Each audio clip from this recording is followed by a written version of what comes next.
ويبقوا بيمروا معانا كده، تلاقيهم اللي تلاقيه اللي قريب منك انتخبه عشان صوتنا يوصل للبرلمان. البرلمان لازم يكون يمثل كل فئات المجتمع. البرلمان ده اسمه مجلس النواب، يعني انت بصوتك شرف صوتك ده بتديني نائب عنك.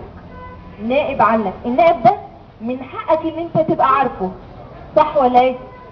او يبقى قريب منك، او يبقى بيمثلك، بيبقى حاسس بمشاكلك، يبقى عارف احنا كلنا بنعاني من ايه، وعنده حلول كمان، او بيقعد معاك ممكن انت تقول له حل هو مش في دماغه، صح ولا ايه؟ فده نتمناه. الانتخابات الجديدة ال3 مقاعد لازم يكونوا ناس فاهمين مشاكلنا وعارفين احنا عايزين ايه من مجلس النواب وعايزين نوصل. كفانا بقى وقفات وكفانا مظاهرات. بالانتخابات الجديدة احنا نقدر نوصل صوتنا باختيارنا الجيد. 3 مقاعد فرصة كويسة جدا لتمثيل جيد لفئات المجتمع المختلفة. تمثيل جيد يعني المفروض تمثل كل الفئات، كل الطبقات. ما بنرفضش رجال الاعمال، ممكن يبقى في رجال اعمال برضه ممثلين لينا، لكن برضه مع رجال الاعمال لازم الفئات بتاعتنا في فلاحين، في عمال، في موظفين، في كافة الفئات. الفئات دي لازم تمثل. ليه؟ عشان على ترابيزة البرلمان لازم المشاكل تنعرض. نفسي كده، يعني انت مشكلتك وانا مشكلتي. منا على عبد الحكيم باشا. تمام. المهندس عبد الحكيم كمال عبد تمام. ربنا يكرمنا ان شاء الله يا رب، امين. توفيق ان شاء الله. على فكره كده كنت همتخبك. الله يخليك الله يخليك. فطبعا انا بدعو كل الناس ان ربنا يكرم ان شاء الله، وانا واثقه جدا في اهل طنطا ان ال3 مرشحين اللي هينجحوا ان شاء الله هيمثلونا فعلا، وهيرفعوا راس طنطا كويس، وهيحللنا مشاكلنا. ده بالنسبه لاول مقدمه لتعريفي. طبعا بالنسبه للبرنامج الانتخابي انا هقوله سريعا كده، ولو حد عايز يعمل استفسار انا تحت امركم. اول حاجه طبعا اول حاجه موضوع البطاله، بس مش هقول لكم بصراحه ان انا هوظف توظيفات حكوميه، لان اتجاه الدوله هو تقليل عدد الموظفين الحكوميين، ده الاتجاه العام، وهم عندهم حق، لان بيبقى في المكتب ب 10 15 موظف محدش بيعمل حاجه.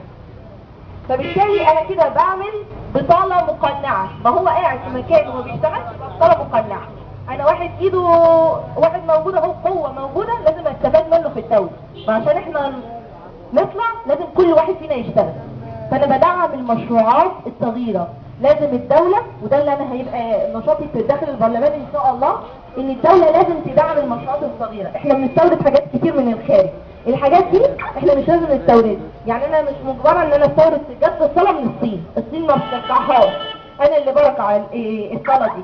يبقى انا على الاقل انا اللي اعمل سجاده الصلاه، قلم الرصاص انا بستخدمه، ما نقدرش نعمل قلم رصاص، وهكذا بقى. حاجات كتيره جدا تلاقينا بنستهلك فيها عمله صعبه، وفي نفس الوقت احنا قادرين ان احنا ننتجها داخليا. لو المشروعات الصغيره دي، المشروعات الصغيره حددنا 20 30 مشروع وقمنا بتخطيط ليه. يعني ايه تخطيط؟ ان احنا نحدد المنتج اللي احنا محتاجينه، ونعرف الآلة او الجهاز اللي احنا عايزينه ونجيبه، والدولة هي اللي تجيبه مش احنا اللي نجيبه، الدولة هي اللي تبقى، وندرب الشاب او الشخص اللي عايز، او الراجل او الفتاة اللي عايزة تشتغل في المشروع ده، بحيث ان هو يطلع لنا منتج قوي ينافس اي منتج. ما احنا برضه بيبقى عندنا لازم المنتج بتاعنا يبقى جيد، وبعد كده الدولة تاخده تسوقه. احنا مش مسؤولين عن التسويق، ويبقى علينا بس العمل، وان المشروع ده خاص بينا، ونسدد ثمنه من خلال عملنا، ويبقى شغل خاص بي انا كمثلا استاذه مرو، انا عايز اعمل مشروع صغير في الشيء الفلاني، يبقى انا ده مشروعي ده بقى ما احتجتش فيه، ما احتجتش في خامه، ما احتجتش في جهاز، ما احتجتش في تسويق، لا انا عليا اعمل بس، والدوله عليها تجيب لي خامه وتسويق وتشوف لي الجوده ازاي وتسوقه لي كمان. ده تخطيط عملي، وبصراحه انا يعني هقاتل عشان لازم كل الناس تشتغل، لازم نوفر عمله صعبه للبلد. احنا السياحه العالم كله بيحاربنا عشان السياحة كانت بتدخل دخل جامد للبلد، يبقى لازم نلجأ لطرق أخرى، لازم نفكر تفكيرات أخرى، لازم نكتفي ذاتيا. الزراعة احنا عندنا الصحراء الغربية ممكن نستغنى، ممكن نزرع فيها قمح. أنا قعدت مع مهندسين زراعيين وقالوا لي الصحراء الغربية دي لو الدولة اهتمت بيها مش هنستورد قمح تاني. شوف الدولارات اللي بتطلع عشان بس نجيب لقمة العيش اللي احنا بناكلها، دي كلها دولارات استهلاك لينا احنا للعملة الصعبة بتاعتنا. لو احنا برضه عملنا ده يعتبر مشاريع برضه. الدولة حفرت آبار وجابت خريجين الزراعة وعملت لهم تدريب وعملت لهم حياة مستقرة في أماكن معينة، هتنتج وهتطلع علينا قمح. ده كذلك. ده بالنسبة لموضوع البطالة. بعد كده عندي التعليم الصناعي مهم جدا.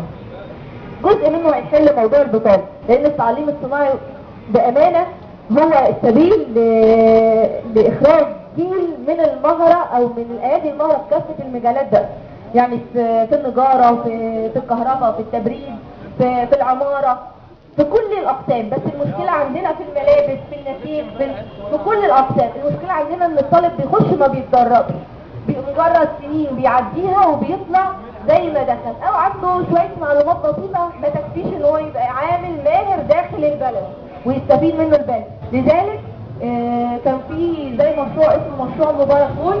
مشروع مبارك كول ده كان بياخد الطالب ويحطه في المصنع وبيديله مهية، يعني اليومية بتاعته كذا، مهية بسيطة بس في نفس الوقت شجعت الطالب ان هو يتاكل ايه بقسم مبارك كول ده، او النموذج اللي احنا بنقول عليه ان هو مبارك كول. بيتدرب وفي نفس الوقت بياخد ايه؟ بياخد تبع تدريبه وشغله بياخد ثمنه. فبالتالي احنا لو طبقنا على كل الاقسام كده هتلاقي الطلبه بيطلعوا، لان اهم حاجه عندي التدريب. هتلاقي الطالب بيطلع ليه مهاره جيده اقدر اكفي بيه سوق المحلي، وكمان ممكن اصدره للسوق الخارجي. فبالتالي لان احنا عندنا مشكله الايادي المهره عشان اصدرها للسوق بيقول لك انتوا ما عندكمش ايه كفاءات حتى في المهارات العاديه. فلذلك دي برضو من خططنا.